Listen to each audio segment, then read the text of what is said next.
Welcome to the losers bracket, everybody! Battlefield of Eternity is the first map in the best of 3 series between the Flipping Mafia and the Donuts. Yeah, we had some amazing games. I mean, oh boy, especially the winner bracket shaped up to be such a delight. It's amazing. But again, we are in Meta Madness. This is the tournament format that aims to push the teams a bit out of their comfort zone, to force compositions that they usually would not play. And it accomplishes that, or achieves that, by implementing 2 simple rules. Rule number 1, 30 heroes are pre-banned. 30 heroes voted on by the community are not available to be picked at all. Those heroes will be listed in the description of the video if you watch this on YouTube, and if you do, then make sure to also hit the like button if you enjoy Meta Madness as a tournament format. But rule number 2 says that no hero that gets played within a series is allowed to be played again. So you only will see a hero played once in a best of 3 or a best of 5. And we've had some insane games. We had Shogals, we had Murkies, we had pretty much everything. Like, a Tannis was played. That's how bad it got, okay? I think the only one that hasn't seen a whole lot of play is the Butcher. And I don't think we're going to get any fresh meat before we're hitting the finals, if at all. But now we're in Battlefield of Eternity. We got the Donuts against the Flipping Mafia. It's a double elimination system. But since we are already in the lower part of the bracket, whoever loses this series is out of the tournament. Now, we got bans on Muradin. Honestly, a lot of what we're seeing here in bans makes total sense to me. Dehaka banned out, Muradin banned out, strong picks that have made it through way too many ban phases in my opinion. Zarya also banned here in Battlefield. And an early pick into Rexa. Okay. Rexa gets taken. Lauber can't take his Muradin here on the map. But yeah, for game number 1, there's still quite a few heroes that you can lock in. Liming is banned, okay, but he could go for Jimmy. Good damage against the Immortal. Sergeant Hammer is up. Has been played, I believe, once, twice? We've seen the Sergeant. Could do that too. Ooh, Tyrande Maiev, okay. Bang, formerly known as Rutsu. With the Maiev pick here. Could also swap that over later, but they go into the early Tyrande. Yeah, I mean, Tyrande, again, with the trade, is really good against the objective. Back in the days, she was a reliable pick and ban on this map. These days, a lot of the teams are bringing her back again, but she's not really the most picked hero. You gotta keep in mind, 30 heroes have been banned already, right? So, most of the normal options are gone. There's Imperius, and we get Sylvanas together with it. Good opening. Yeah, X-Ray with Imperius. He's one of the few side laners that is still available, that can act as a main tank, so they lock him in for game number 1. Haven't seen a lot of Battlefield of Eternity picks in this particular tournament yet. But yeah, we're going to see quite a bit of brawling happening, I suppose. Alright. And what else? On the bans, could ban supports out. Yeah, they got Kane. I mean, he is still just fantastic. And I guess for the red team, we could get a Karazim if they wanted to be hyper-aggressive. Depends a little bit on what else they're going to pick. Ah, Suljin gets banned. I mean, that's a little bit sad. Suljin getting banned is a bit sad. On Battlefield, he was played already a few times, even outside of Meta Madness. So I guess it makes sense. But Jimmy is still up, and so they take Reyna. Medivh also getting locked in. Medivh. Very, very mixed results on Medivh through the tournament. And it just seems the curse of Medivh. Every time that one Medivh player gets more baseline stacks than 30, he is all of a sudden dying to nearly anything that crosses his path. So let's find out if the blue team can actually keep him alive long enough to complete the quest quickly. But here comes... Ooh! Game number 1, and they go into Lily. They see Maiev, they see Jimmy, and they say, okay, it's adventure time, baby. We're gonna go for the panda in the first game. Alright. I mean, we've seen a Lily, but she was picked on map 3. Nobody really locked her in on the first map, but apparently the Flipping Mafia, they have some trust. It's panda time again. Final pick, Marlow. What are the donuts locking in here? It is Sonya. Okay. So, who needs a main tank? Maiev and Sonya, it's Meta Madness after all, right? So we got blinds on Cassia, blinds on Lily, we got Imperius. Game number 1, everybody. The first game in this best of 3 series, and it's already getting spicy. Battlefield of Eternity, let's go. The Donuts against the Flipping Mafia. The Donuts against the Mafia. Yeah, the Mafia, they're ruthless. They love their donuts and they just eat them alive. So today the Donuts are going to try and fight back. We got Stukov on Tyrande on the left side of the map. Lauber on Maiev. Again with his main tank Maiev. Marlo and Sonya, Ty on Jimmy. And bang, aka Rutsu on Medivh. On the right side of the map, it's the Mafia. With Fallen on Sylvanas, Bishops on Rexa. We got X-Ray on Imperius. Shamzik on Lily, looking for adventure. And Ninopi is playing Cassia in our first game. So, let's get this show on the road. Yeah, on level 1, we get the Lunar Blaze. And Lauber. Lauber on Maiev. Yeah, time will tell if they're able to get those tethers through. With Medivh, obviously, any composition is becoming a lot more sustainable. And you should be able to get those shields out, make good portal engages happen. So they're going to be looking for that throughout the game. Already, the tether is in. But the turnaround, as X-Ray says, well, you can tether me all day long, I don't care. But better be prepared, because I'm going to stun you out, and then the rest of the team is going to bring some murder. And, wow, they are low. Yes, Sylvanas did some work here. She's not the only one, but Farlander did some serious damage in that last encounter. Yeah, and X-Ray, he dies after all. And talking about Sylvanas, she's in trouble too. That's a double kill. Ah, the Donuts. 2 kills, easy peasy. 8 stacks for Medivh, and they got the 2 kills in, so now they can move down to the bottom of the map instantly and take the first camp. And even up at the top, Marlo is trying to claim this one. Now that's a little bit ambitious. I don't think that is going to work anytime soon, but hey, time will tell. Same time, bot side, we get the push play with the camp. Sonya has to fall back, and everybody at the top is just going up against Sonya. So she's going to play this as safe as she can. But it seems like they're going to try and pressure this, and the problem is that Farlander's at the bottom of the map and not at the top. If they wanted to go for a push battle, then having Sylvanas top side would have just been so much better for them. But they're rotating over anyways in an attempt to flank in, which didn't really work out. So now X-Ray gets tethered back into the fight.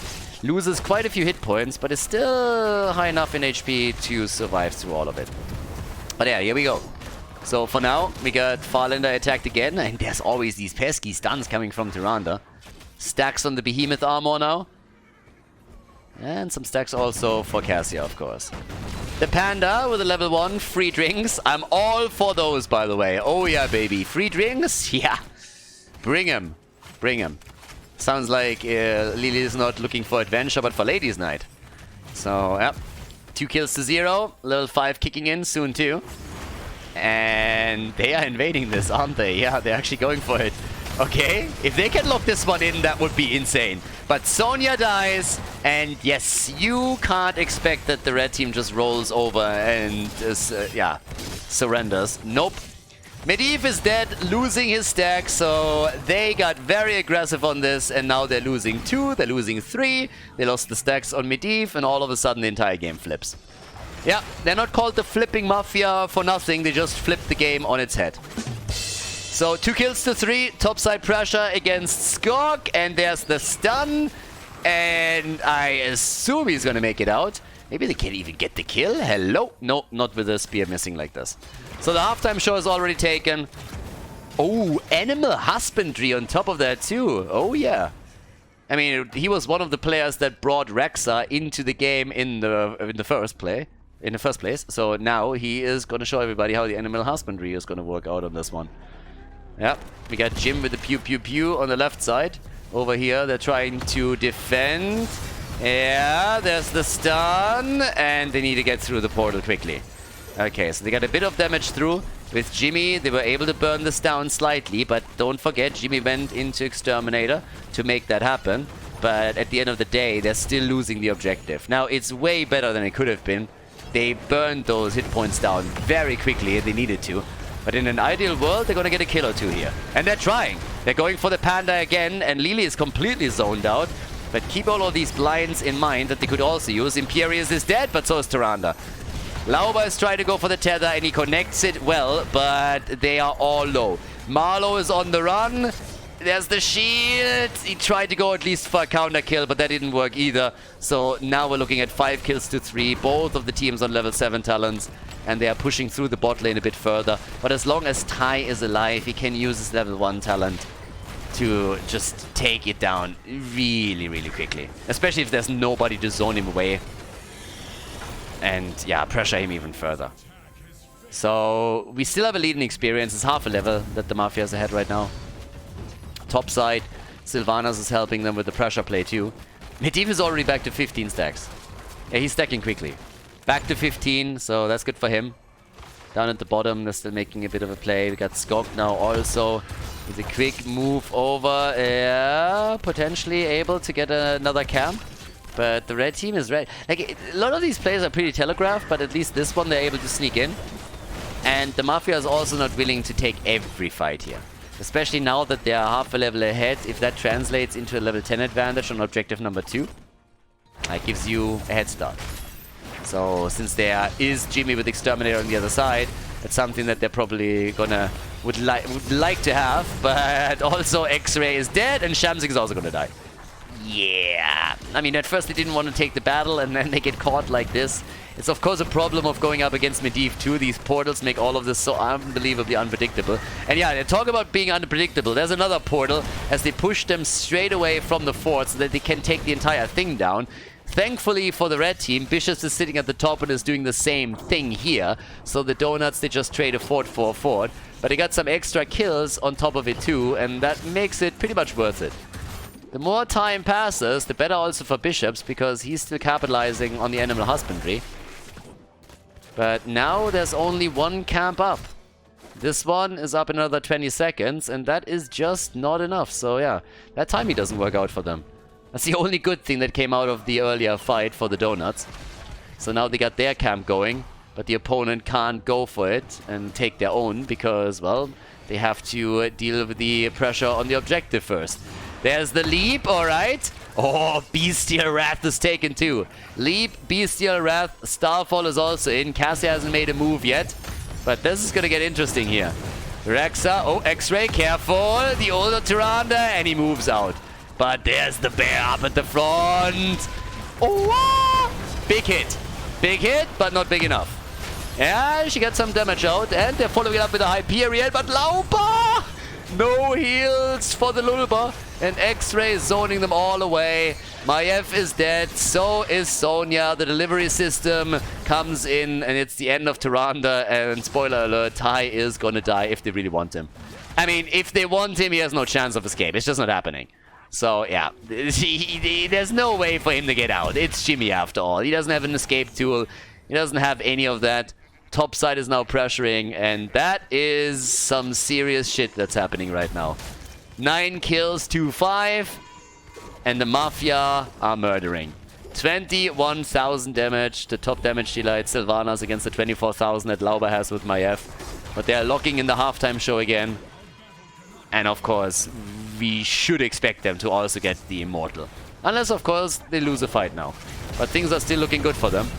So, right now, Lauber, uh-oh, they're both low. The portal, yeah, they are just barely getting out of this one. And not all of them. Yep, that's the Infinite Lightning right there at work between Sonya and Medivh. They just get banged up pretty heavily. You see what I did there? Okay, but jokes aside, Immortal is taken. We got we got 10 kills to 5, and they're also looking in the camp now. But at the bottom of the map, the goal has to be to take the fort down.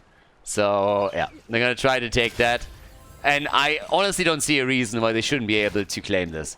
Bestial Wrath, by the way, is absolutely awesome. I like that. So yeah, with the Bestial Wrath, it would be pretty cool if they can just get Misha towards the front line. She's been absolutely crushing it anyways. And there's another stun. Misha prepping. There's the ley line. Alright. And X-Ray is alive. The panda plays. Yeah, they try to go for Misha. And they can take her down. But the fort is gone. And while all of this is happening at the bottom of the map, the top is also getting pushed. So let's not forget about that. There's 2 lanes. What? Another big Sonya jump and no kills. Instead, it's Lauber that is about to get dropped by the Immortal. He survives that. But there's the arrow, and that's the end of Sonya again. She's dead again, and yeah, this could be a speedrun. They're going for Tyrande. She's dead too, so that's 2 down. The keep is gonna fall up at the top. The gate is opened up. Medivh with the 36 stacks is trying to survive. And maybe we're even looking at core. I mean, if they get another kill here, they will go for it. The Immortal is still rocking a couple of hit points, so they will get some damage on the core, for sure. I'm not sure if they are going to commit to taking it down, or if they can, but yeah, they're doing some damage here. So X-Ray needs to slowly move away from this one, and he should be able to escape. But let's not forget that the top keep is still under attack. And that is something that for some reason the Donuts don't seem to realize. They're chasing, and I don't mind that too much. There's a kill against Imperius at least, and there's the ley line, but you don't want to lose keep number 2. Someone needs to defend this shit. And they don't. They just don't. And Jimmy died. And there's a double catapult now on the top. Tyrande has also just fallen. They're getting murdered. They're getting absolutely crushed here. The catapults, I mean, hello? They're just giving up on the keep. They're giving up on the keep. I guess Marlo can save it now. And yeah, yes, okay. But this one is so low that at any point that they want it, they're gonna get it. I don't know what to tell you here, but that's a 2-level advantage that we now have for the red team. And they are way ahead. And of course, Rexxar not dying ever since he picked Animal Husbandry is making matters worse because Misha is turning into an absolute monster with the Bestial Wrath here. Yeah, Misha is murdering. 38,000 damage for Sylvanas here. We got 30,000 for Cassia as she's stacking in. And yeah, top side, that keep is going to be up for grabs pretty soon. And of course, we are closing in on level 16. So now they're going to get the keep here. No problem with that. Keep is in. And this is the only fight I think that the Donuts are going to get where they might have a chance to bring it back. Because this is before 16 and they force it. They force it before 16. They're not going to get an even level fight after this one, I think. They need to win this one. Or at least trade. There's the ley line. X-Ray. The heals. And he's alive. The quest completed for Medivh though. And Cassia is dead. And they can get way more kills than that. Bishops, the Animal Husbandry. They need him. They want him. And he can maybe even get away. He's trying to juke them out. Yeah, no, not like this, dude. Not like this. Yep. Animal Husbandry. The divorce is final, everybody. The divorce is final. Misha gets half of everything that Rexxar owns. This is game. No, it isn't game in that sense. I mean, top keep is still gone. Don't get me wrong. But they're going to lock in at least the objective here. And it's game, set, and match for the marriage between Rexxar and Misha. It's a little bit of a sad story. Alright, so here comes the delivery. Maybe behind? No! X-Ray! And he's dead. Wow, they're losing ground again. Don't tell me they can throw this. Oh, the jumps! And here... Oh, the leap! Beautiful leap. Sonya still died, but the leap was amazing. Now, Maiev gets out. Wow, Lauber. Seriously, on knife's edge. Core gets attacked, by the way. Lost a few shields. Have a look at this one. Look at that leap. Check this leap out. That was insane. Marlo sacrificed himself. They're all in the choke point, and just as she jumps in, Sylvanas would have cleaned house on this one. But that was pretty sweet. That was a great leap from Sonya. I mean, again, she died, but she prevented worse things from happening. Now, they still have to defend here, but obviously that's 100% shield on the Immortal. And it's level 16 versus level 16. So yeah, they need to burn this down. And right now, the catapults are still pushing, so that's a problem. But if the blue team can keep this up, they might even be able to bring this back. Structurally speaking, they're still eating dirt. They will get the fort. But can they get more? Keep at this point would mean a lot. If they can take a keep here, that would be amazing. But we're only 14 minutes into the game. So scaling hasn't kicked in all that much yet. That makes it a bit difficult. There's the ley line. Again in the back. The leap. Jimmy is down though. Jimmy is dead. Jimmy is dead, but they're looking for more. Lauber, and he dies too. Lauber is dead. If they get all of them, they go for core. If they get all of them, they go for core, and they're trying. Oh, line them up. Line them up, baby. Yeah, but... okay, so Bishops isn't getting that done yet. Here comes the Immortal. Down at the bottom, there's 2 catapults moving in, but they're not making a play for core. Now, they want to play this safe, sound, and yeah, real calm. So the keep gets a bit damaged, but not by much. They're still a level ahead. There's 7 kills ahead too. Yeah, core gets attacked, but they're keeping this safe for now. Now they still are way ahead here. They're ahead by a level. All the keeps on the other side are gone. Catapult pressure is going to be continuous. So if they play their cards right, they should be able to lock in a victory here. But we've seen now multiple times how the Donuts are able to bring these games back, even when they shouldn't be. So yeah, there's maybe a way. There's maybe a way for them to win this. They just need a few more kills in the fight. And it's all about the portal plays. Portal into tethers. Yeah, Lauba, there it is against Cassia, but that's not enough yet. And of course, there's already a camp pushing at the top. 4 core with catapults. 2 catapults are there and a 3rd one is coming.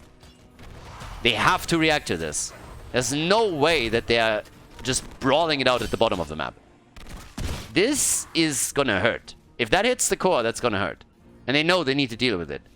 And the red team is fully aware that the blue team needs to go for that, so they know they can take the camp.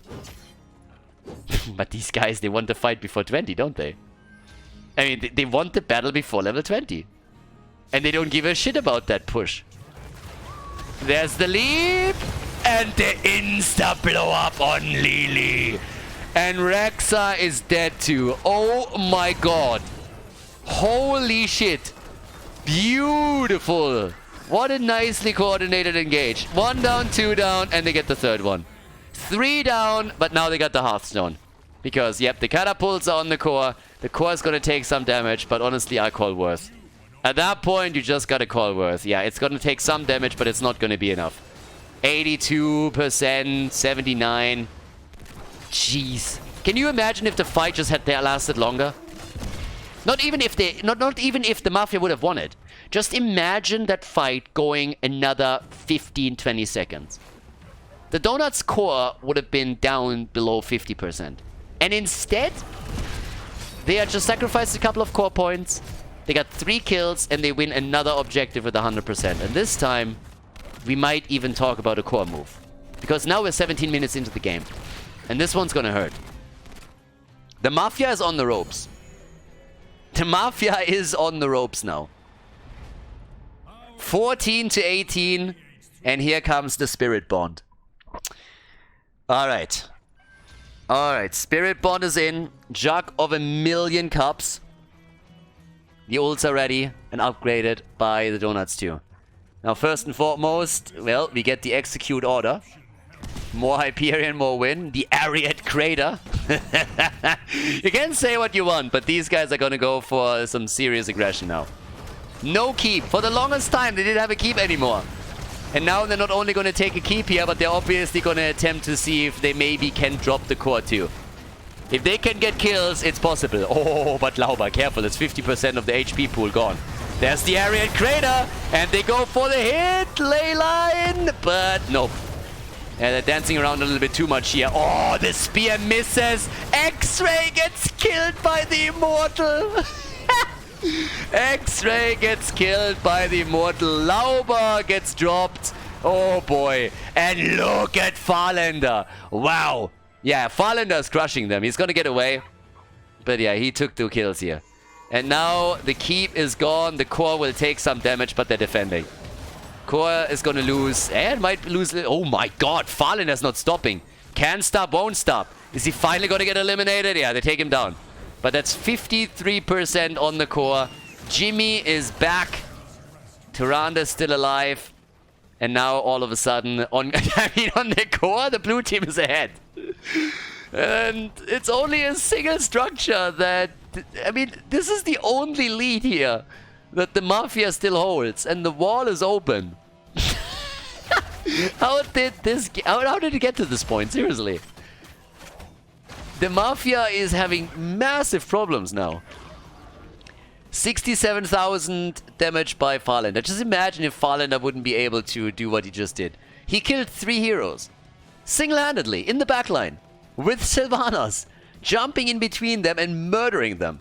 And also, the lightning ult on Cassia's side has done some real damage. No way. Nah! You fuckers. Okay. Here's the vision. They know where they are. They go for the back door. Someone needs to deal with this, guys. That's 2 catapults. Farlander, and he sees it. Alright, Farlander saw it. But he gets tethered. No! Loba! That was too much. That was too aggressive. They try to get away. They can run. Tyrande, Farlander, and that's a kill. Leap, and the ley line prevents the kill. No! He still tries to get it. The heals. Now Jimmy is dead too, and they take it. Now they have the perfect position to end the game. Now the Mafia is in the perfect spot. They got way too greedy. And now they're paying the price. Both lanes are getting pressured. The donuts, they wanted to be too cute. And now they're paying the price for it. Yeah, the core is gonna fall right here. Marlow is about to die. That's game. That's too many catapults. That's too many catapults and too much pressure. Well, Jimmy is back. They kill Medivh. But again, there's no way they hold this. There's just no way. Ty tries to at least get Misha so they get her, but once the catapults connect on the core, this just lights out. Yeah. Jimmy is already gone. There's the hits incoming. Farlander is a bit low, but that's game. The Mafia with the lead, everybody. They take the 1-0 advantage over the Donuts in this match in the losers bracket. Before we head into game number 2, make sure that you subscribe to the channel if you haven't done it yet so you don't miss out on any future content here on Khaldor TV. Tomb of the Spider Queen, map number 2. Let's go. We got the Mafia in the lead. Awesome. So, Mafia in the lead. Not what I expected. Donuts maybe a bit over eager with that last attempt to go for the core there. They could have played this a bit slower. They were finally fighting their way back into this. The only disadvantage in structures they had was a single keep that was up on the map. But now that we're heading into Tomb, they of course can bring it back and force game number 3, unless the Mafia comes in with a nice draft that allows them to take the 2-0 victory here. And with 10 heroes played on the first map, these 10 heroes are now not available anymore for the map at hand. And of course, at the same time, we have also 30 heroes pre-banned, which means 40 heroes in total not available anymore. Out of 90 in total. So, we got Zarya, we got Deckard Cain banned. Yeah, they go for the support bans here. That's actually interesting because, as I keep saying, we have potential support chokes. Technically, you can try and choke someone out if you are going for double support, for example. Now, with Deckard Cain banned out, we now have only Yrel available, Kharazim, Morales, Rhaegar, and Whitemane. That's not nothing, but for game number 2, that's already a fairly limited pool that you're picking from. And if you're now going in a potential double support, all of a sudden, you are limiting your opponent's options a lot. And there's potential for that. Now, you always got to look at what's left and really think, hey, is this really worth it? Because a lot of these supports are still on a fairly the same level, so you got to be careful around this. But yeah, first picks, I don't really think that we're going to get a first pick support here necessarily. Varian gets taken. Yeah, Meridian banned out. That front line is of course also under pressure.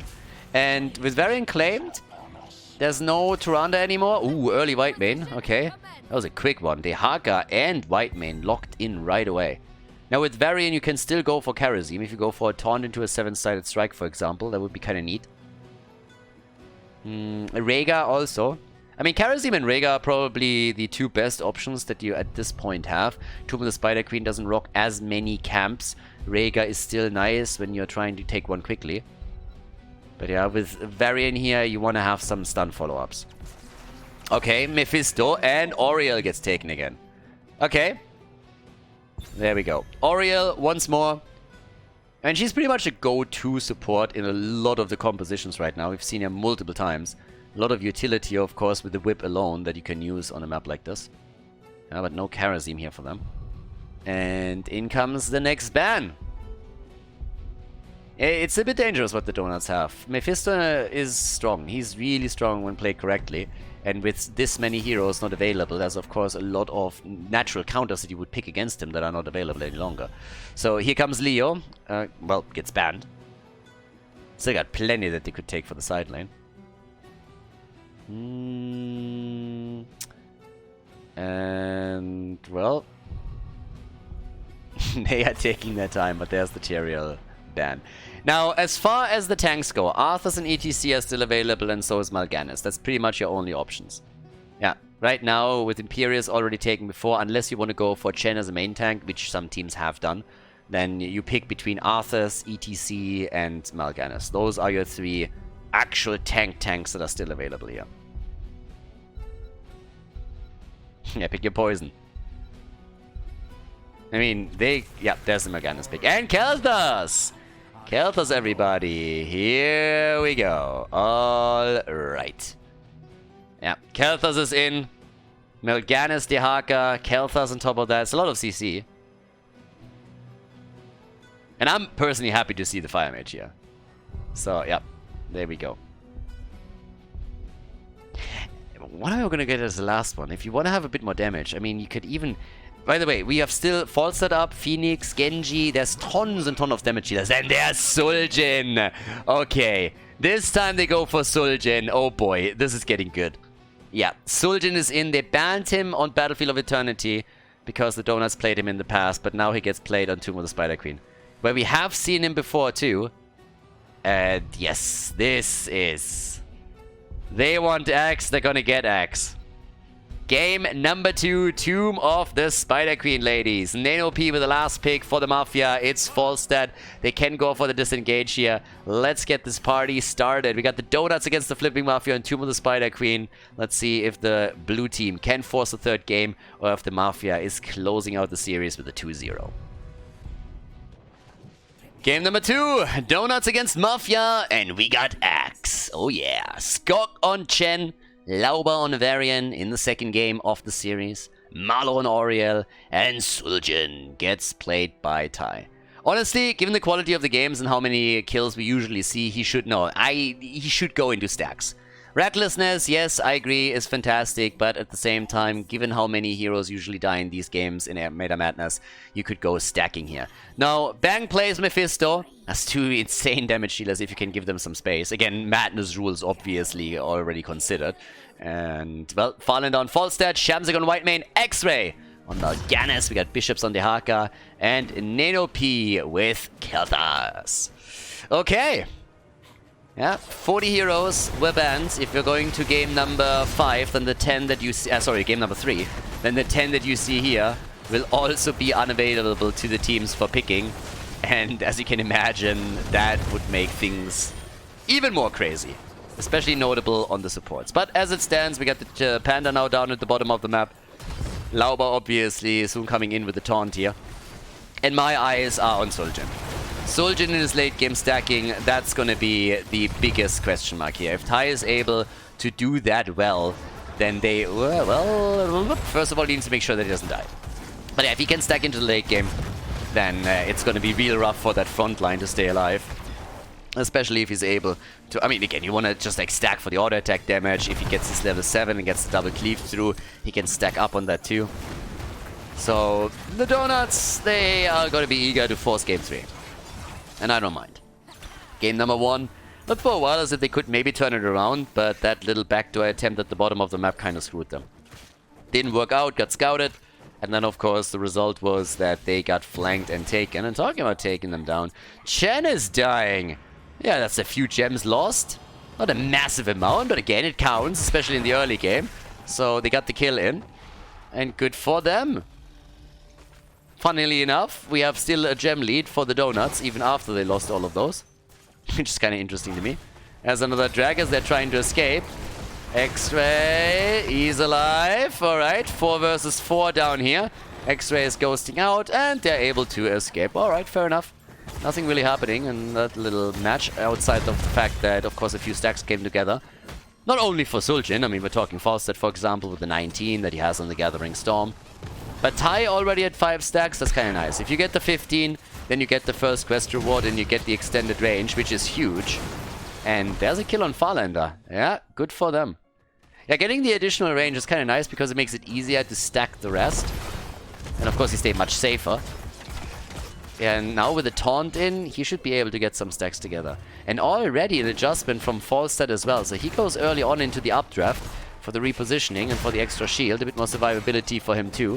Full 5-man at the bottom and spray game on point, baby. Oh yeah, spray game is on point.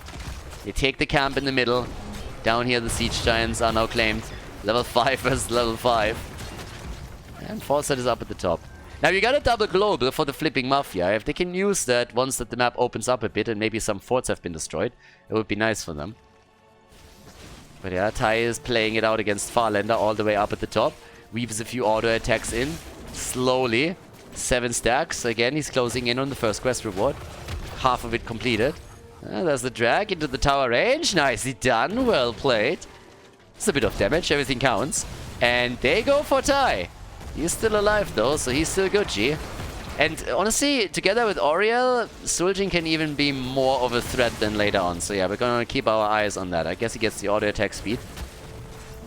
Down here, the siege giants are still ready, so I feel eventually the Hogger needs some help. Someone needs to rotate and give him a hand there. He's probably going to try and drag those siege giants into the tower range. This is the best play that he can make.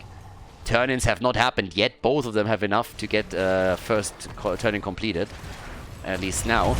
Yeah, and X-Ray low, but he gets away. So yeah, guys, there's a good drag. That might be just the play for against Chen. X-Ray a little bit low too. Chen, yeah, he gets away. 300, 400 hit points left still.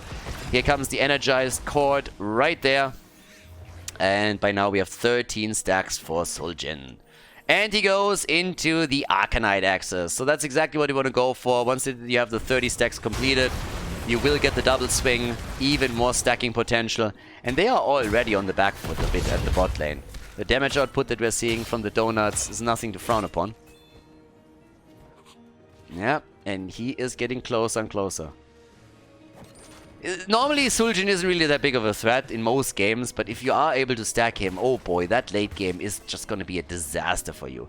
And I feel with what we look at here, there's a very good chance that he gets significant stacks towards the later stages, especially since they're forced into a lot of these fights. Now, Farlander goes up against Skok again and they force him away. They themselves have 37 gems turned in. So if they can get Nano P to turn in his 15, that's all that they got to do here. Yeah, that's a turn-in. That's the Web Weaver wave. There we go. Web Weavers are coming in. Good for them. But how much damage can they do here? I'm a little bit skeptical. Like, I don't know. I look at the donuts and I just, like, take into consideration how much they were able to do in the last few months. And the Mafia is... I mean, they're strong, don't get me wrong. But the donuts, they have been consistently within the top 3. So taking them down is a tall order. Not impossible, especially if you're in the lead in the series. But I just look at the late game potential of the draft and I am terrified. Mephisto and Suljin, given the rules here and given the setup that the Mafia has, that is just terrifying. Level 10 next up, but yeah, they're not getting too much structural damage done yet. At the bottom of the map, they're trying. In the middle, the fight raging on. Suljin completes the first quest reward, so he now has the range extension. 1v1 at the bot lane. Level 10 could come in soon for the Mafia, but they have barely taken the wall down here. So no damage against forts. Skok gets hit. They're opening this one up too. Mephisto, nice attempt. That was actually a nice try.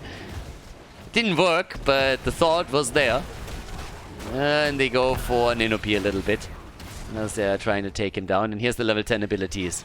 And this time they're a little bit quicker in for the donuts. Yeah, they try for the top kick play and they're just a bit too late. X-Ray should be Gucci here too. Here's the level 10 on both sides. We get the Tastingo, of course. Durance of Hate. Okay, already used, but Mephisto is dead. And now they go for Lauber. Lauber, 34 gems. And he loses them. He loses the gem. The Panda takes them. The Panda is on 50 gems now. They get Suljin in the back. There's the drag against Skok. And they want him. That's going to be a 5-man wipe, everybody. Another one connects. They lost everything. Holy every single gem that they were holding. Everybody died. Full 5-man wipe. And they are at 0 gems and haven't turned in a single one either. Yeah. That... Wow. Oh boy. That's a setback. Yeah, that's 6 kills to 1. 1 level lead. Camp taken. 43 gems turn in. Another potential web weaver wave. Oh my god. That is the worst case scenario here. The double drag connect by bishops on the panda. Wow. Okay, let's see if they can come back here. That is such a tall order. They're the web weavers. They're gonna come in again. He gets the drag on Suljin. Has the Taz Dingo. They're trying to go for him here. Bit of damage is done. There's the double. There's the cake play. They go for Lauber. And they're just isolating as much as they can. But boy, that's a kill on Varian. Oh my god. Varian is dead and now the web weavers touch ground. Team? Wow, that escalated quickly.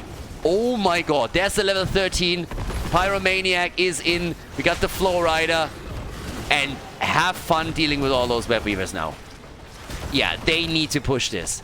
They need to do damage at this point. Alright, mid lane gets attacked. They go to the top. They go to the bottom. You gotta take at least 1 fort down. Honestly, you wanna try and get more than that. The one at the top is definitely gonna fall. Down here, mad damage coming into. Bishops with another drag against the panda. Yeah, but there's the keg.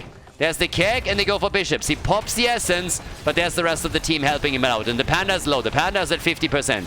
And Falset flies in deep, and Skok will likely die. It's close. Yeah, that's the end of it. 8 kills to 1. And guys, they are opening the top lane up. That keep is going to take damage. That keep is taking damage. Nobody's dealing with it. The panda's down for another 16. Nobody deals with the top keep pressure. It's losing hit points quickly. I mean, it might not fall, but it might. What? The web weaver, thankfully for them, expires, but now they are just jumping on the bot lane. That's 17 gems for Mephisto. They haven't turned in a single gem this entire game. Suljin gets murdered. He's at 25 stacks. They go for Mephisto. Well, they might get the kill against X-Ray. The fort is already gone. And they can't close the distance. But holy shit. The keep has fought. What? We're 10 minutes in and the keep is gone. They haven't turned in a single gems and they only hold 21.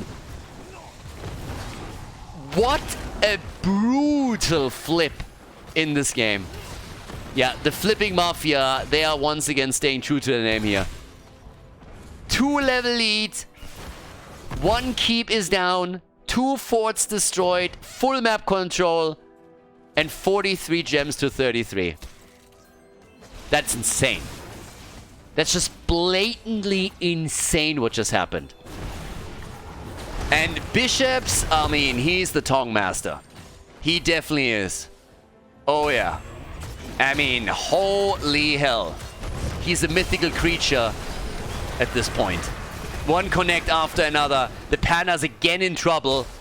The bot lane is pressuring. That wall is gonna eat damage as well. 16 is so close. And they are closing in on another turn in 2. Look at the Panda. Look at the keg. The keg is nearly dead again. He barely makes it out, but the rest of the fight is still raging on. Shamzik might fall. Yrel is dead. Whiteman is dead too. The quest is completed for Suljin. He needs to carry this hard. And Ty is just about to die and is barely making it out of the fight, which leaves Varian completely alone in the middle. And that's another easy kill with the quest now completed for NanoP. 16 is on the board. They're making another play for Mephisto. Guys, they lost every single gem again, except for 12. The Panda has 12 gems and that's it. They're getting crushed. They have not turned in a single gem and they only hold 12. They go for the boss now and that boss is gonna go for the core. That's insanity at this point. The Flipping Mafia is about to 2-0 the Donuts and move on to the next round of the losers bracket. That's just fucking crazy.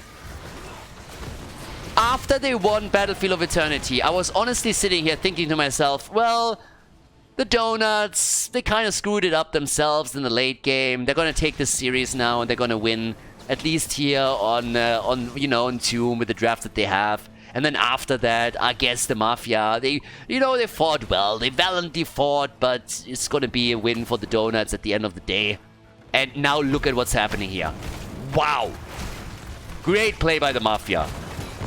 I mean, big plays by them. That is some real serious shit. It took them one team fight to start to avalanche this game. One team fight was all that it needed. Now they take the camp, the web weavers are coming down, and they are obviously aiming for additional keeps. It's so early in the game that you cannot necessarily try and go for the core here unless you get some kills. But if you get more keeps, then you establish more and more map control as the game continues. The lanes are consistently pushing against your opponent. You have more vision on the map and a much better position. And yeah, Web Weaver traveling all the way on this one. 18 versus 15. Insane.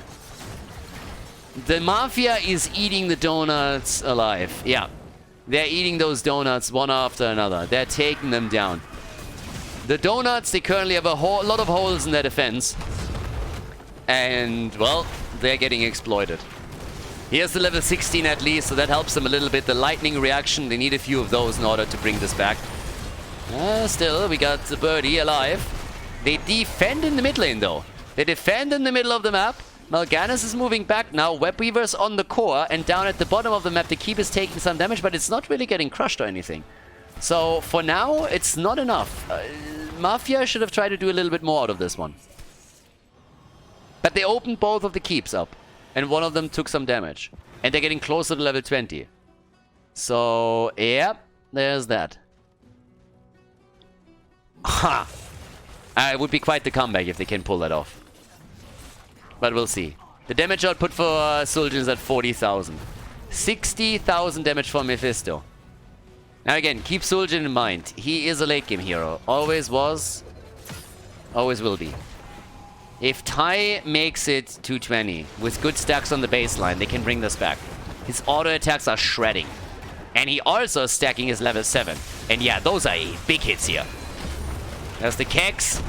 The plays are in. 20 isn't there yet. 33 stacks on the level 7 for Zul'jin. Now, nothing crazy yet. And 37 on the baseline isn't really all that great either. But they just need to keep him alive a bit longer and allow him more opportunities to stack. And there we go. The push at the bot lane, aiming for the keep. And yep, that keep is losing hit points quickly once again. So now they try to defend, but there's the follow-up already. Where's the drag when you need it? Bishops is looking at it, but was expecting Varian to move in, and that didn't happen. So yeah, Siege Giants did some damage, and now they're pushing through the middle. They're waiting for 20. They want level 20. With the Storm Talons, they have a big lead again. 22 gems only for them.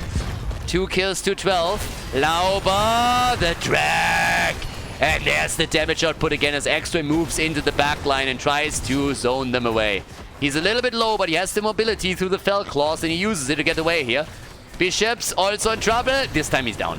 Yeah, this time he's dead. Bishops is dead. Now they got level 20, but now they play 4 versus 5. And there's finally a turn-in for the blue team. Finally they got the turn-in. Yeah, catapults on the core, 2 of them, by the way. Yeah, they're not going to break through the shield. Bottom of the map, that's not going to pressure the keep either, not just yet. But here's finally a chance for the Donuts to do some work and take some of the structures down.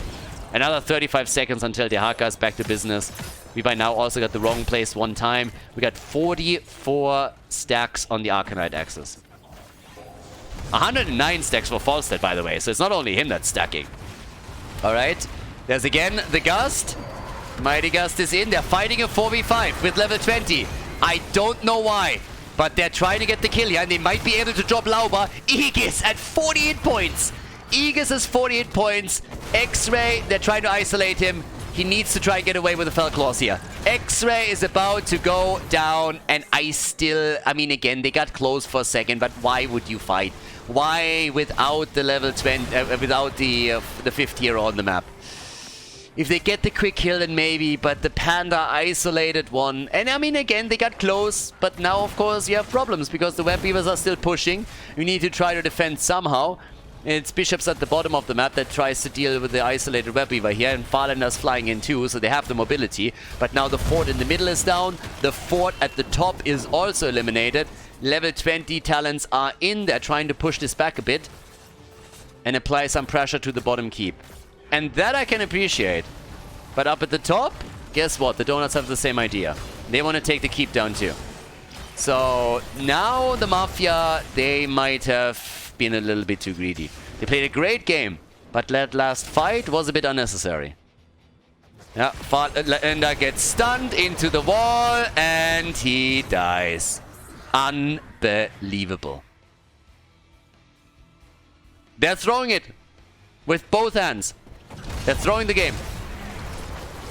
They go for the boss, and once the boss is taken, it's gonna go through the top keep.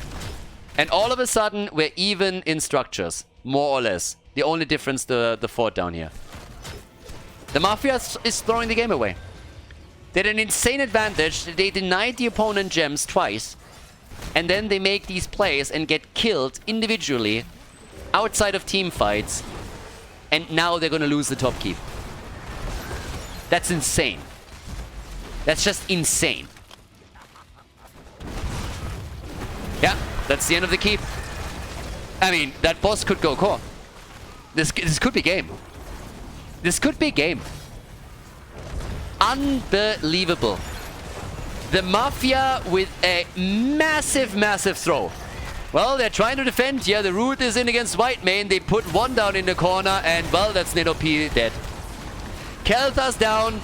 Here comes the Gust. The core is still getting attacked. They're trying to go for some counter kills, and Lauba is in the corner. Lauba is down. Lauba is down, but so are the shields, and Suljin is just shredding it, and he still has his ult. Suljin still has his ult. That's game. That's game. That's game. That's game. The Mafia with an insane throw. Absolutely insane throw. And the Donuts take the victory on Tomb. GG.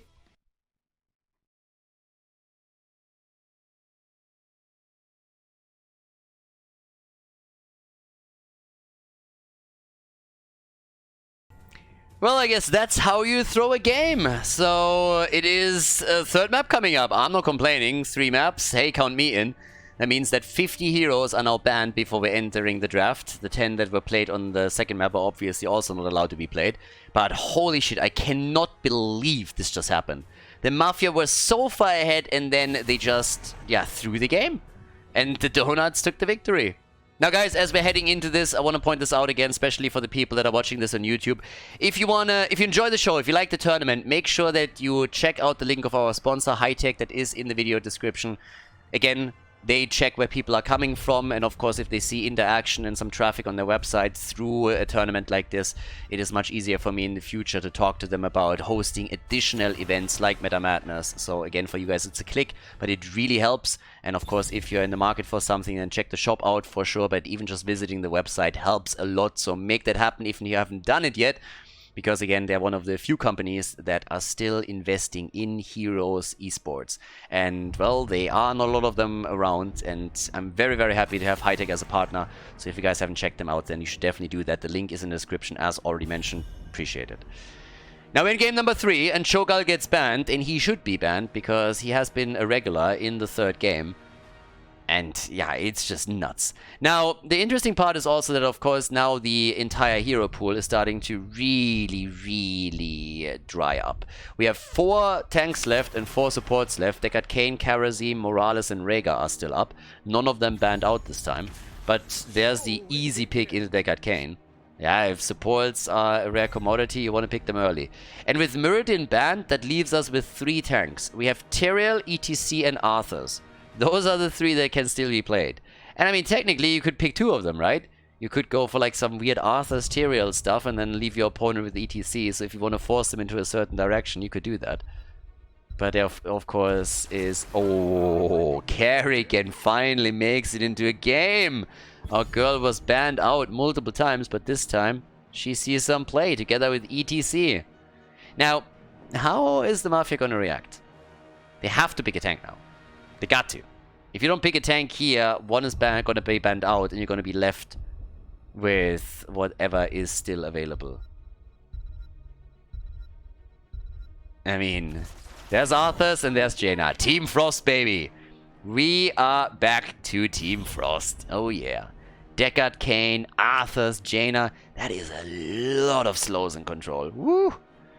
Yeah, they got a lot there. As long as they dodge out on ETC and Kerrigan's combos. Yeah, some other heroes that are still up. Genji, for example, is still available. Li Ming also still up on the map. Could go for that. Zul is being banned. Zul has become a staple in later games in a series. The wave clear that he brings. I mean, Zul is even played by some teams on Infernal Shrines outside of Meta Madness. Because of the wave clear, because of the pressure that he brings. So yeah, that's pretty big. But let's see what we're going to get on the last ban. You could ban out a support. If you want to limit their options a little bit further, you could ban Karazim, for example. Or Rhaegar. They ban Karazim, that leaves them with Rhaegar and Morales. And Alexstrasza. Rhaegar, Morales, and Alexstrasza are all still up. Those are the three options that are left to the Donuts. Alexstrasza would provide you with the Dragon Queen. Rhaegar, of course, with the shield. Also a bit easier wave clear. And, well, camp clear, if you go for the mercenaries. Suppose it's going to be between the two. I highly doubt that they're going to go for Morales here. But I guess we'll see. Gul'dan and Thrall. They're going full Smork. They're going Smork, baby. Yep. In before the Mafia takes multiple supports and steals all of them away. Artanis. Yeah, Arthas. There it is again. Arthas Artanis. You slow them and then you get laser value. Artanis' laser is fucking useless unless you pair it with stuns or with slows. And with that amount of slows that they have, you actually get some value out of it. Everybody has to stack up on the point anyways when you're going for the shrine fight. So with that combo, they can get some value out of him. Second time that he gets picked. All it takes is banning out 50 heroes and Artanis sees occasional play. Not reliable, but occasional at least. Yeah, and Genji gets picked together with that, so he's going to be the finisher of the combo. With the last pick coming in, so we need one support. And on Infernal Shrines, it is Alexstrasza. Let's go. Alexstrasza incoming. And here we go. Infernal Shrines, map number 3, everybody. The final map in the series. One team is going to be kicked out of the tournament. The other one advances. Let's find out who's who. Game number 3. Skog on Gul'dan for the Donuts. We got Lauba on ETC. Marlow on Alexstrasza. Tyrant Thrall. Bang on Kerrigan. And on the right side of the map, the Flipping Mafia. After a big throw on the last map. We get them with Farlander on Artanis. We have Bishops on Genji. Currently Shamzik on Deckard. And of course Nenopi on Jaina with Extra and Arthur's Team Frost over here. Gonna slow down everybody as much as they can. And it is a party time. Yeah, let's get the show on the road. Howling Blast with the Frost Presence. The Trolling Thunder. And already some flip attempts by Farlander here. Amateur opponent. And also, I forgot what the stack talent is called, sorry. Are both being ignored here. He goes into the reactive parry instead on level 1. And I'm a little bit hyped. As already Artanis going and swapping himself to death. And yeah, that's it. So yeah, successfully forced himself into 1v5 and got punished right away. So Artanis starting the game off with what he does best. And that is dying. So down he goes. And that's of course a little bit of momentum. But the second attempt to get a kill with the combo from Bang isn't working out. Doesn't get the grab on Nenopi here. So yep, there it is. Okay, now we have for now a little bit of control from the blue team. Nothing really too insane, honestly. But they can go and make a play for their first camp as quickly as possible. And there it is. Lock this one in. Arthas is a bit too late to do anything about it. Howling Blast is already up. And they are starting to poke him down a bit. There's the combo. Yeah, gets the stun through. But of course, Extra is pretty tanky. And with Deckard Cain being this close, there's nothing really that they can do about it. So yeah, top side, Thrall is going to sustain himself through the battle with his Trolling Thunder. We got also at the bot lane still Gul'dan going up against Arthas here. A little bit of a tete-a-tete between the two of them. One camp is still up for grabs. Yeah, technically 3, but you know what I mean. Khazra camps down here at the bottom. Alexstrasza again with the Flames of Fury as the level 1 talent. So going straight into the Flame Buffet. And here's our level 4 for the 2, which gives us the full-on setup. We get the Ruby, by the way. Frost Shards are in. And a bit of a Swift Strike focus here now by our boy Genji. Arthur so far not really making the play just yet, but it's again Frozen Tempest. Now, as I said, if you go into the laser with Artanis, if you have Arthurs at your side, you at least get some value out of it. I mean, again, I wouldn't really recommend that anybody does that in their Storm League matches if they're interested in winning. This is not really a great combo. Keep in mind, we had to ban out 50 heroes before these two appeared, so options are very limited at this point. So yeah, don't look at this and say like, ooh, that's definitely working, because it might be working here, time will tell, but it's a completely different story if all of those 50 banned heroes are up for grabs and can be taken by the opponent's team. Now, right now, we have on level 4 the shield battery for Artanis, so there's that, and well, with also... Okay, Gul'dan coming in here, the next first objective is up. Now normally we're playing for level 7 on this one, but it's already up and the red team is going for it. So X-Ray is starting to take the lead with his team. They're sitting at 18. There's another Carrigan attempt. X-Ray, gotta be careful. Yep, he might be in trouble and he dies. Arthur's down. Second kill now for the Donuts. And they're working on more as they're making a play for Farlander, who's also finding himself in real trouble. And of course the blue team is now catching up on the stacks, but they are not quite there yet. So getting a little bit closer. If they can get a combo on Farlander, they might get another kill, but that doesn't work out either. Dragon Queen then again gets popped on the shrine, so that gives them a lot of control. It's one of... yeah, I mean, it's a fantastic transformation. It's not quite as good as going for Tychus and Odin, but it's definitely pretty neat. And now that they lock in the Punisher, they even try to go for an additional kill. Nenopy nearly hit by the stun. If that last one connected, that might have been the end of Jaina. But as it stands, she can still defend. We get on 7 now the Curse of Exhaustion.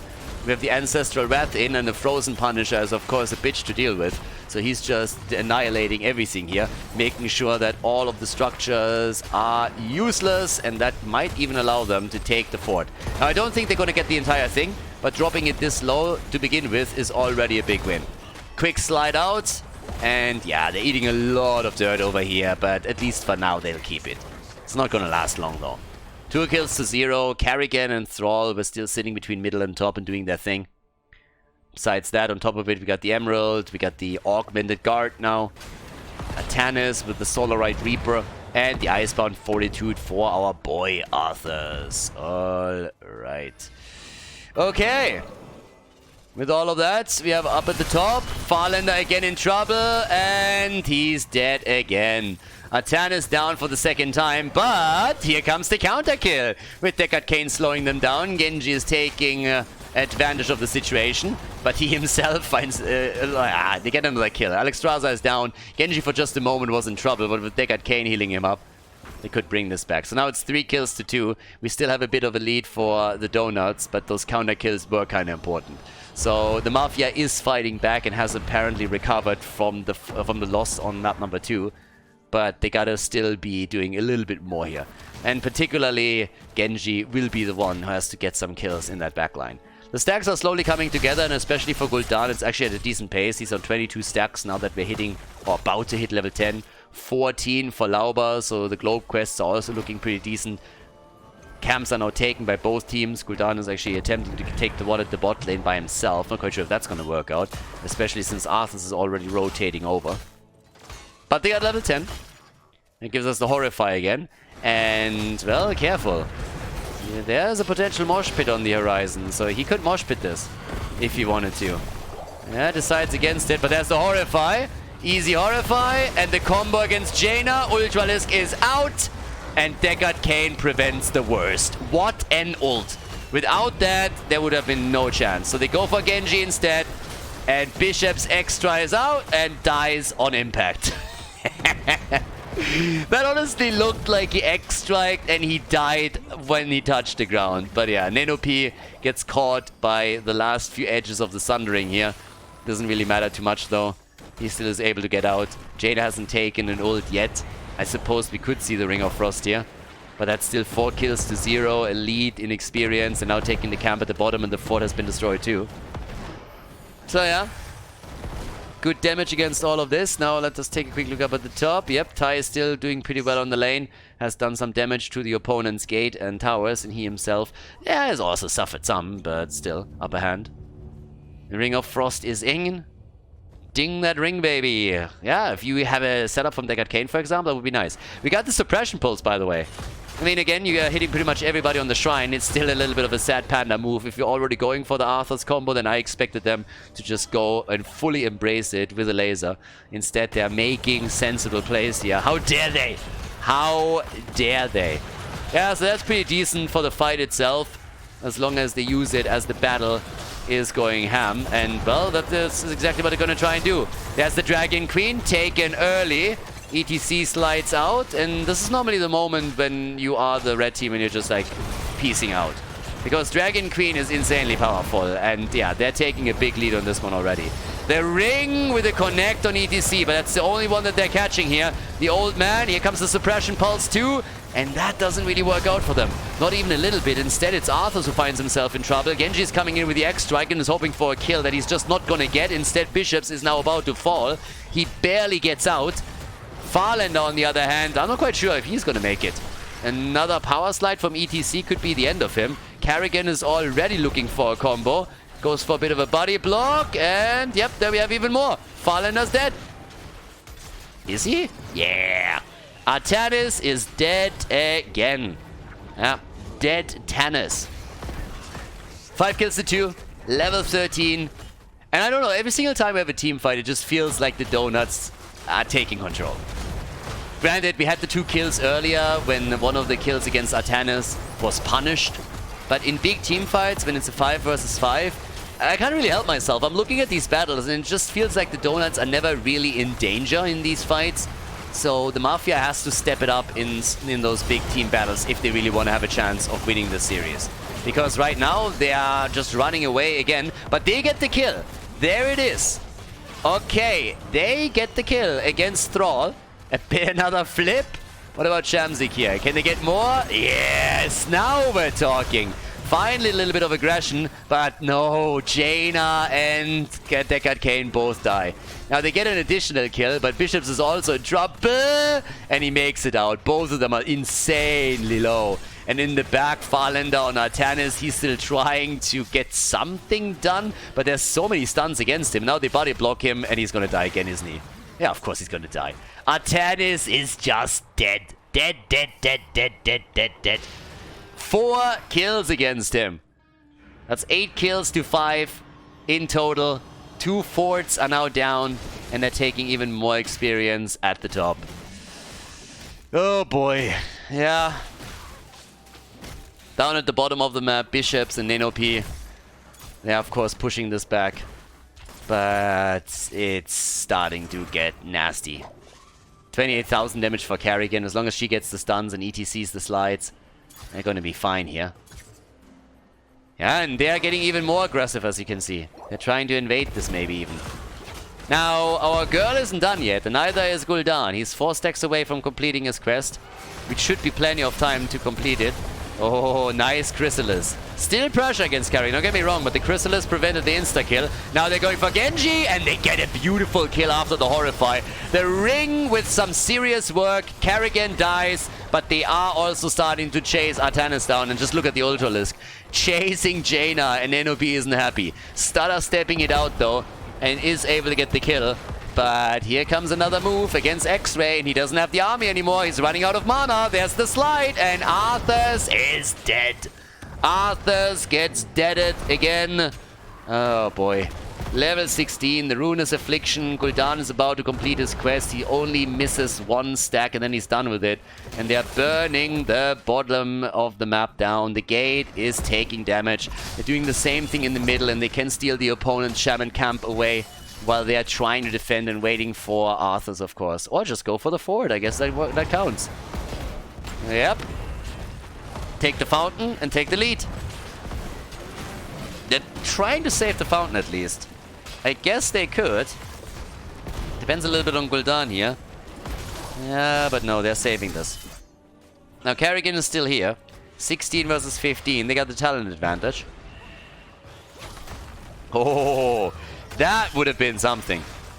Nice attempt. I like the idea behind it.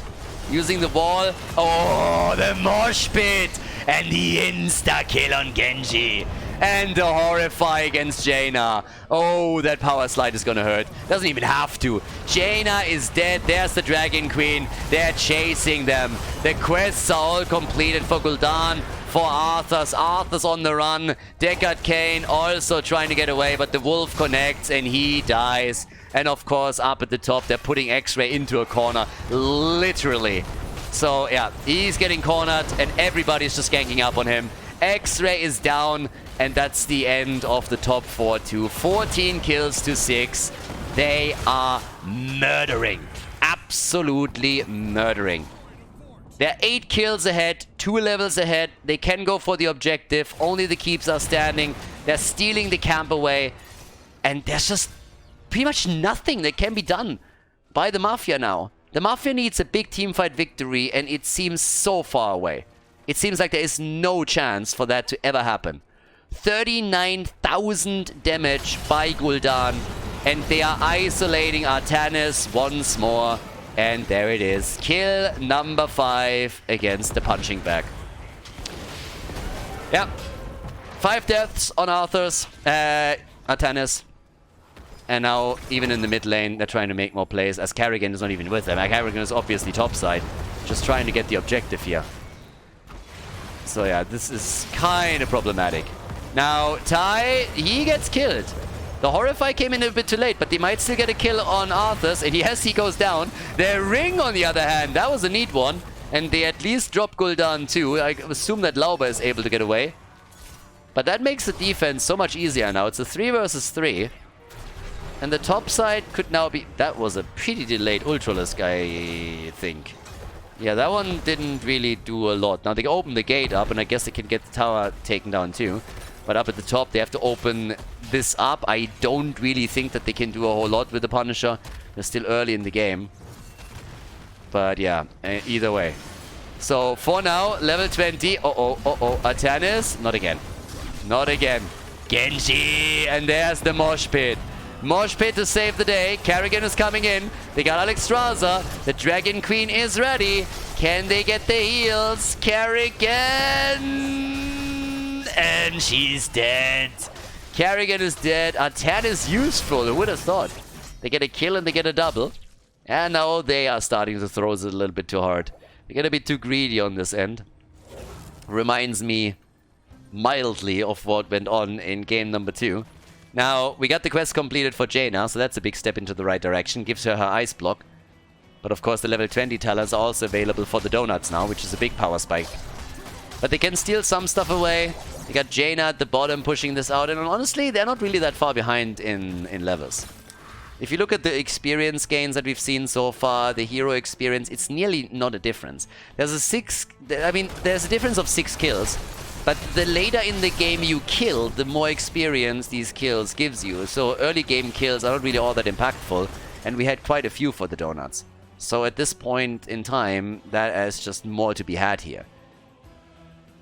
Minion experience, that's, oh, by the way, very, very different story. And Jaina, oh yeah, they got Jaina. And now they just have to save everybody that is down here. They can go through the small wall, but they will still be caught. Horrify gets used, okay. Little bit in trouble, and goodbye, Gul'dan. Goodbye, Gul'dan. It was nice knowing you. One of the smokes is down, and that, of course, translates into level 20 talents. All of them. Kerrigan, triple blink, by the way, for the donuts. Yeah, and they're blinking into the back line. They want to go for Deckard Cain. They can't get him just yet. He's on the run. Ty low. There's the ult from the old geezer. Thrall is dead. Shamsing is alive. He's still alive. He's still alive. And they go for Kerrigan and they kill her. The old guy, he makes it out of the battle. Oh boy. Don't tell me it's the donuts now that are throwing. Don't tell me. Really? Is it the Game of Throws? It seems like it. It honestly seems like it is. Now, the objective isn't up yet, but they can steal some of the camps away. Only one fort has been destroyed, but it's 20 versus 20, and they're closing the gap a bit. And of course, they're also staggering these deaths. Gul'dan is back, 2 are still down. And look how deep they're sitting now. Yeah, they're not doing anything here. They were like, alright guys, let's breathe for a moment.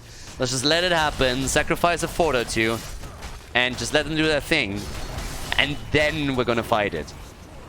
Yeah, they kind of need to try and play it out that way, or they're gonna be in real trouble. Now, if that falls, that would be a problem, because the next objective is also at the bottom. And there it is! Fountain is down. So now it's pretty equal in the amount of sustain that the two teams will have on the lane.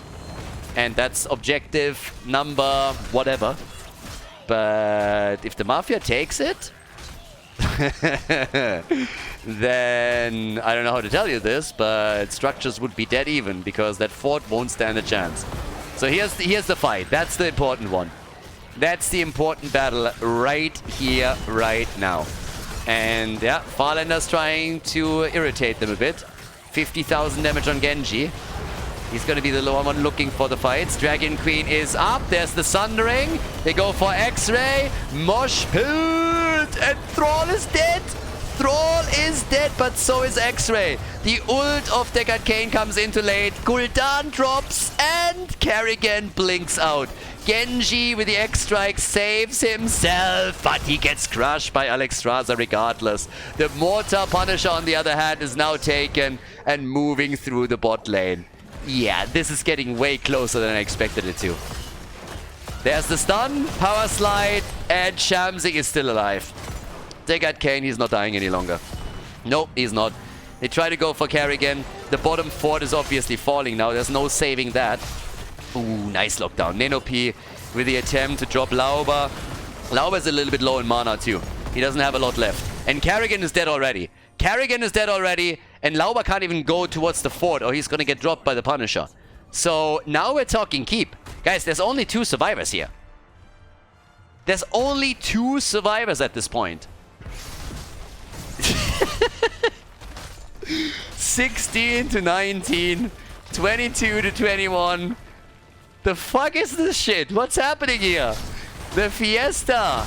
HGCF. The Heroes Global Clown Fiesta. 19 to 16. Punisher is still at it. Everybody else is on the run. Ice Block is in. Horrify. Oh no! The Ring of Fail. The Sundering. And the Gul'dan is dead. So is Jaina. The keep is falling as the Punisher is just looking at that fight and says like, yeah, I don't give a fuck, guys. I'm gonna take this down. See ya later. Lauber is dead too. They're winning the game. They're winning the game. This is insane. First on Tomb of the Spider Queen, the Flipping Mafia throw away a more or less guaranteed victory. And now the Donuts are heavily ahead on map number 3. And they might have just thrown it as well. Too many staggered deaths, but X-Ray dies. And the blue team keeps their hopes and dreams alive. Yes, and there it is. Finally the kill against Deckard. They were working so long and they finally got it. 5-man wipe, by the way. 5-man wipe. And now the keep in the middle is going to get destroyed. What is going on here? This is amazing. Oh, Alexstrasza with a 38,000 damage. Deckard Cain with the stick, he can't compete. He's only on 28,000. So off we go. They move into the middle. They take the keep down. Can they core? I'm not sure. They only got 3 here. Probably not. But they can take a second keep. They want to go core. Okay. I can appreciate the optimism. It's 17 seconds. It's possible. It's definitely possible. And if they get the kill, then even more so. Ring connects with 1. Neno P is dead. And that is game. 7 seconds for Arthas. He's not going to be able to do enough. The Donuts, they win it after all. They take it after all. The Mafia is out of the tournament. And the Donuts move on to the next round. What a series. What an insane series. GG.